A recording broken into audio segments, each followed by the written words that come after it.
ఏయ్ 100 కోట్లు కాదు, 1 రూపాయి కూడా నీకు ఇవ్వను. చూసారా, ఇది మీ క్యారెక్టర్. మీ ప్రేమ మీ కూతురు మీద కాదు, మీ 100 కోట్ల ఆస్తి మీద.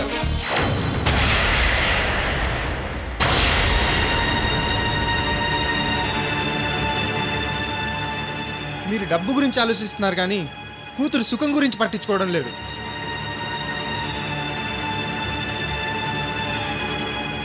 మీ క్యారెక్టర్ ఎలాంటిదో రేణుకకు తెలియడం కోసమే 100 కోట్లు అడిగాను. కూతురునైనా వదులుకుంటారు కానీ 100 కోట్లు వదులుకోలేరు. కానీ నేను నా ప్రేమ కోసం, నా రేణు కోసం నా ప్రాణాలైనా వదులుకుంటాను అంకుల్. ప్రేమ అంటే అది.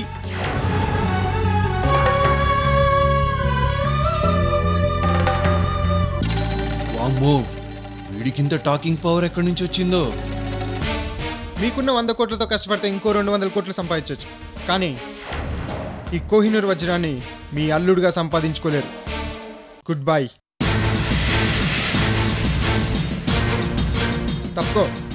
ఆగో, ఏంటి అప్పుడే వెళ్ళిపోతున్నావు? నువ్వేదో సాధించావని, అది చూపిస్తాను ఇది చూపిస్తానని మా రేణుకుని గుడికి తీసుకొచ్చావే, ఏంటది? అది ఇప్పుడు చూపించో.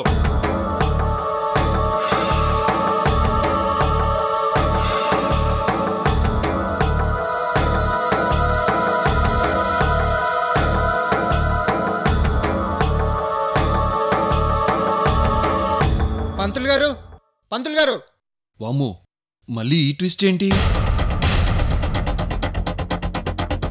ఏం బాబు? ఈ అమ్మాయి ఉదయం నన్ను మీతో చూసిందంట. నిజమే. ఉదయం నేను వచ్చి మీతో ఏం మాట్లాడాను ఒకసారి చెప్పండి. బిజినెస్ స్టార్ట్ చేస్తున్నాను, దానికి ఒక మంచి ముహూర్తం ఉంటే పెట్టండి అని అడిగారండి. మరి గుళ్ళో పెళ్లి జరుగుతుందని అమ్మాయి చెప్తోంది. నేను ఉదయం నుంచి ఇక్కడే ఉన్నాను కదండి, నాకు తెలియకుండా పెళ్ళా? ఈ రోజు ఇక్కడ ఒక్క పెళ్లి సెటప్ కూడా లేదండి.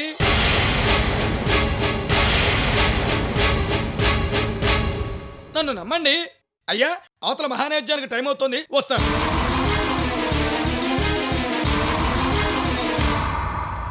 ఓర్ నాయనో వికాస్, నువ్వు మామూలుడివి కాదు. గుడిలో లింగాన్నే కాదు, పూజాన్ని కూడా మింగేశావా? చూసారా డాడీ, మీరెంత పొరపాటు పడ్డారో. అనవసరంగా వికాస్ను అనుమానించి అవమానించారు.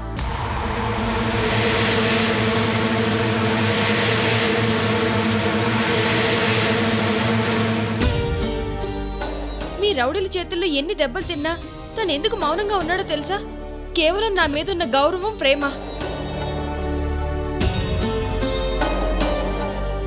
నేను ఈ సుబ్బలక్ష్మి మాటలు నమ్మి చాలాసార్లు మోసపోయాను. వికాస్ని, ఆంటీని, అంకుల్ని హర్ట్ చేశాను.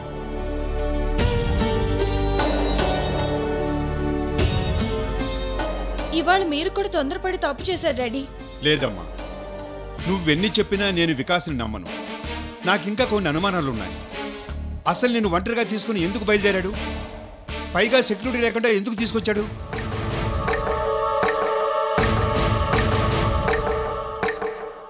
నీకు తెలియకుండా అమ్మా నాన్నల్ని ఎందుకు రమ్మన్నాడు?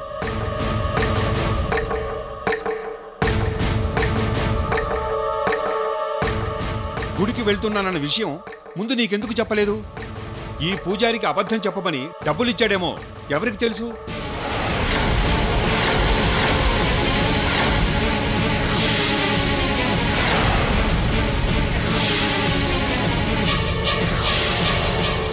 మోసపోయేవాడు జాగ్రత్తగా ఉండడు, మోసం చేసేవాడే జాగ్రత్తగా ఉంటాడు. నేను నమ్మను. ఏంటి డాడీ, వికాస్ మిమ్మల్ని ఇంకా ఎలా నమ్మించాలి? వికాస్ నిజంగా జెంటిల్మెన్ డాడీ. వికాస్, డాడీ ఇంకా నిన్ను అనుమానిస్తూ మాట్లాడుతుంటే అలా మాట్లాడకుండా మౌనంగా ఉంటావేంటి? మీరందరూ నాతో రండి, అసలు విషయం చెప్తాను.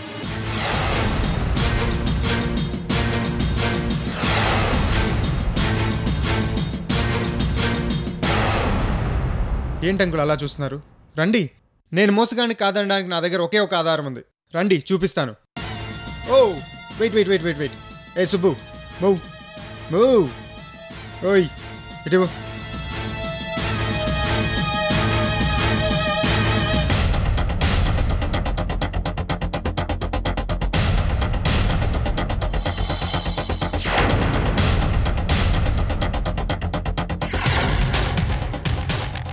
Come on, follow me.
రండి రండి.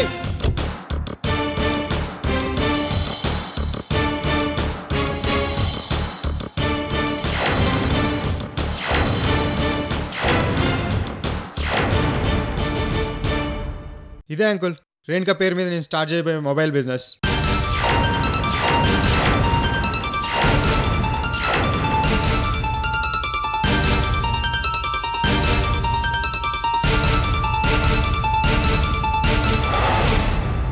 ఈ షాపును రేణుక చేతుల మీదుగా ఓపెనింగ్ చేద్దామనే డెకరేషన్ చేయించి పెట్టాను. ఈ షాప్ ఓపెనింగ్ ముహూర్తం అడగడానికే ఫ్రెండ్స్తో కలిసి గుడికి వెళ్ళాను. అక్కడ సుబ్బలక్ష్మి మమ్మల్ని చూసింది. మేమేం మాట్లాడుకున్నామో తెలియక అపార్థం చేసుకొని మీకేదో చెప్పింది.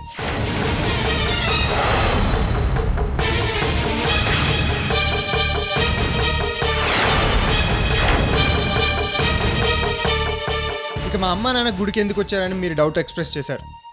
నా ప్రేమ సక్సెస్ కావాలి, ఈ బిజినెస్ అభివృద్ధిలోకి రావాలి. దానికి అమ్మ నాన్న ఆశీస్సుల కోసం నేనే గుడికి రమ్మన్నాను. ఆ విషయం రేణుకతో చెప్పలేదు.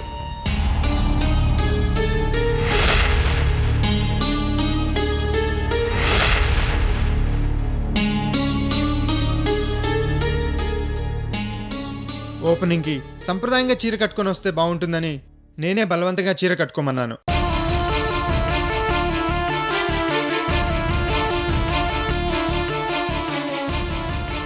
ఈ విషయాలన్నీ తనకు చెప్పకుండా తీసుకొచ్చింది కేవలం తనని సర్ప్రైజ్ చేద్దామని.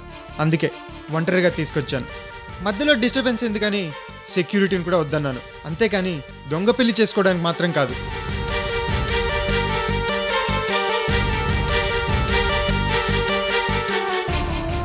మీడియాని పిలిచి ఫేక్ న్యూస్ ఇచ్చి మిమ్మల్ని అల్లరి చేయడానికి కాదు. అదంతా మీరు అల్లిన కట్టుకథ.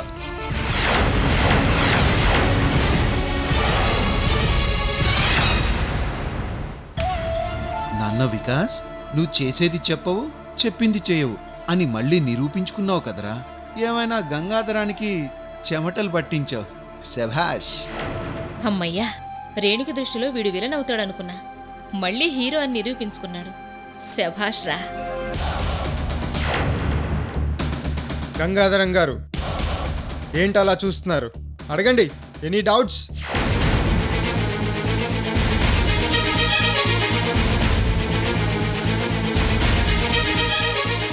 సుబ్బలక్ష్మి ఏంటలా తెల్లమొహం వేశావు? Any doubts? వికాస్, ఏం జరిగింది? అందరూ ఎందుకు అంత సీరియస్గా ఉన్నారు? ఓపెనింగ్కి ముహూర్తం దాటిపోతుంది. రేణుకని రిబ్బన్ కట్ చేయమని చెప్పు.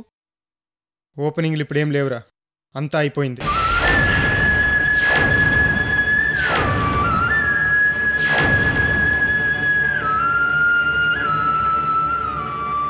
నా మనసులోని ప్రేమ, ఆరాధన అవమానంతో, బాధతో చచ్చిపోయాయి.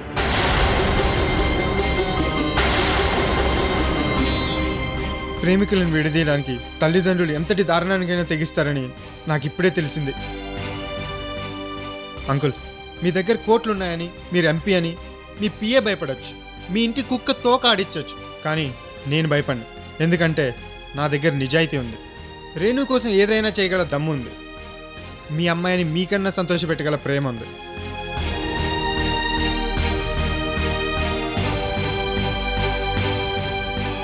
ఆ నిజాయితీ ప్రేమతోనే ఏదో నా స్తోమతకు తగ్గట్టుగా స్మాల్ బిజినెస్ చేసి మిమ్మల్ని ఇంప్రెస్ చేద్దామని ఆశపడ్డాను.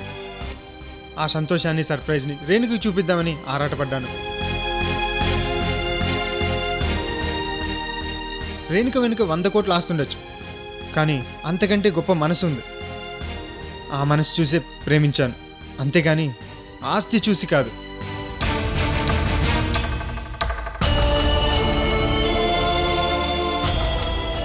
మీకు ప్రేమ అంటే ఇష్టం లేదు, నేనంటే ఇష్టం లేదు. అందుకే మమ్మల్ని ఇద్దరిని విడదీయాలని ఢిల్లీ నుంచి ప్లాన్తో వచ్చారు.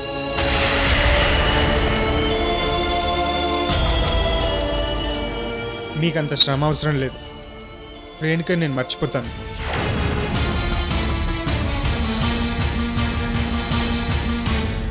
జీవితంలో ఇంకెప్పుడు తన వైపు కన్నెత్తి కూడా చూడను. ప్రామిస్. వికాస్, ప్లీజ్ రేణు. రేణు, మీ డాడీకి ఇష్టం లేకుండా నిన్ను పెళ్లి చేసుకునే ప్రసక్తే లేదని నువ్వు నాతో చాలాసార్లు చెప్పావు. ఇప్పుడు ఆయనకి ఇష్టం లేదని క్లియర్గా తెలిసిపోయింది. మీ డాడీ చెప్పినట్టు మీ ప్రిస్టేజ్కి రేంజ్కి నేను సరిపోను. ఆయన కూతురు ప్రేమ పంచేవాడు అవసరం లేదు, డబ్బున్నవాడైతే చాలని మీ నాన్న అనుకుంటున్నాడు. అదే కరెక్ట్. మీ నాన్న చెప్పినట్టు ఆయన తెచ్చిన సంబంధాన్ని చేసుకో, సంతోషపడతారు. నన్ను మర్చిపో. బాయ్. వికాస్ ప్లీజ్ రేణు, నన్ను ఆపడానికి ప్రయత్నించు. అంకుల్, ఎమోషన్లో నేను ఏదైనా తప్పుగా మాట్లాడుంటే నన్ను క్షమించండి.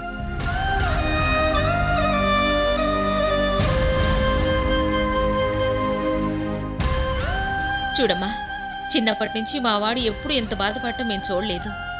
మొదటిసారిగా వాడి కళ్ళల్లో నీళ్లు చూసాం. చాలా బాధగా ఉందమ్మా.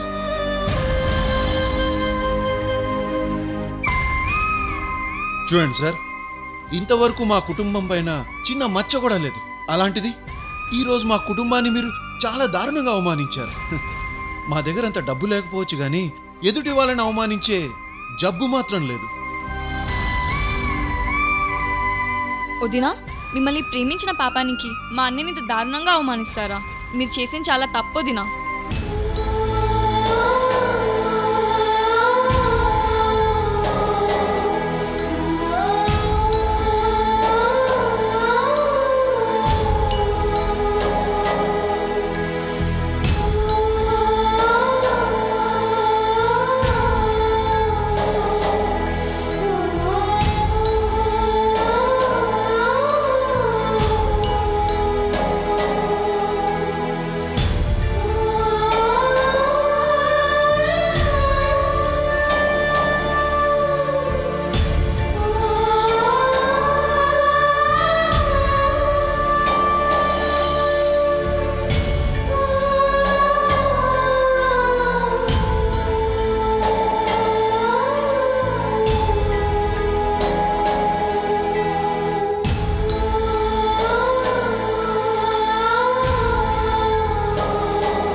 ఆ రోజు రాని వచ్చింది, నన్ను నేను ప్రూవ్ చేసుకునే రోజు, నీ ప్రేమను గెలుచుకునే రోజు, వ్యాలంటైన్స్ డే కన్నా 100 రెట్లు గొప్పగా సెలబ్రేట్ చేసుకోవాల్సిన రోజు.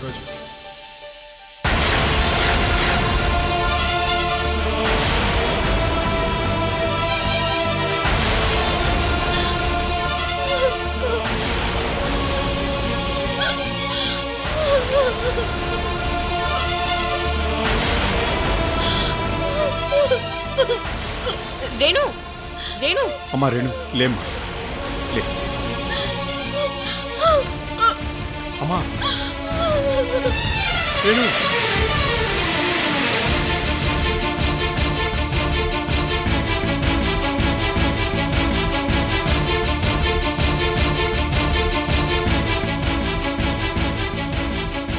అసలేంటి ఇలా జరిగింది?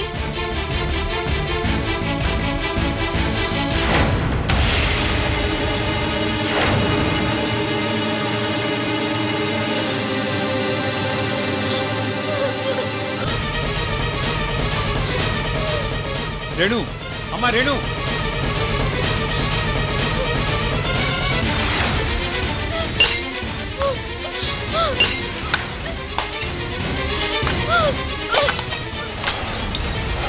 రేణు, రేణు, ఏంటి పిచ్చి ఆవేశం? ఎందుకంత కోపం? అసలు ఏమైంది నీకు? డాడీ, నన్ను ముట్టుకోవద్దు. అది కదమ్మా. దగ్గర రావద్దు డాడీ, దగ్గర రావద్దు. మిమ్మల్ని చూస్తుంటే నాకు భయంగా ఉంది, భయంగా ఉంది. మీరు నా కంటికి రాక్షసుల్లా కనిపిస్తున్నారు డాడీ.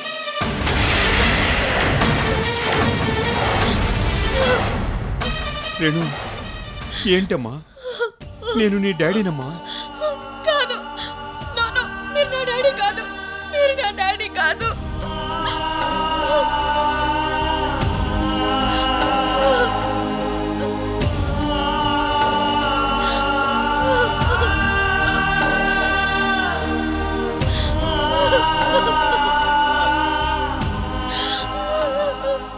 ఈ తండ్రి నీకు రాక్షసుడిలా కనిపిస్తున్నాడమ్మా.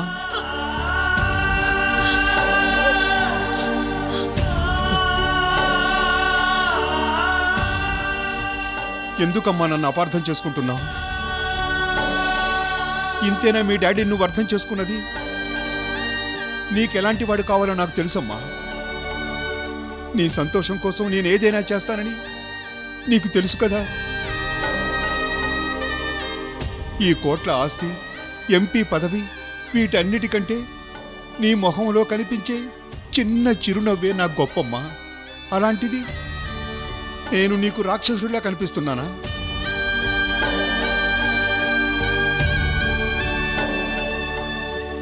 ఇరవై సంవత్సరాలుగా ఈ చేతులతో పెంచానమ్మా నిన్ను. అదే డాడీ నేను అడుగుతున్నాను. 20 సంవత్సరాలుగా పెంచి పెద్ద చేశారు, కానీ మీ కూతురు ప్రేమ గురించి 20 నిమిషాలు కూడా ఆలోచించలేకపోయారే. ఎందుకు ఇలా చేశారు? ఇప్పుడు ఏమైందమ్మా? ఇంకా ఏం కావాలి డాడీ? వికాస్ ఫ్యామిలీ ముందు నా పరువు పోయింది. నన్ను ఎంత అభిమానంగా చూసుకుంటారో మీకు తెలీదు. అలాంటి వాళ్ళని ఏ ఆధారం లేకుండా అవమానించారు. ఆధారాలు ఎందుకమ్మా? వాళ్ళ క్యారెక్టర్స్ అంతే. డాడీ మీరేం మాట్లాడకండి, మీకేం తెలీదు.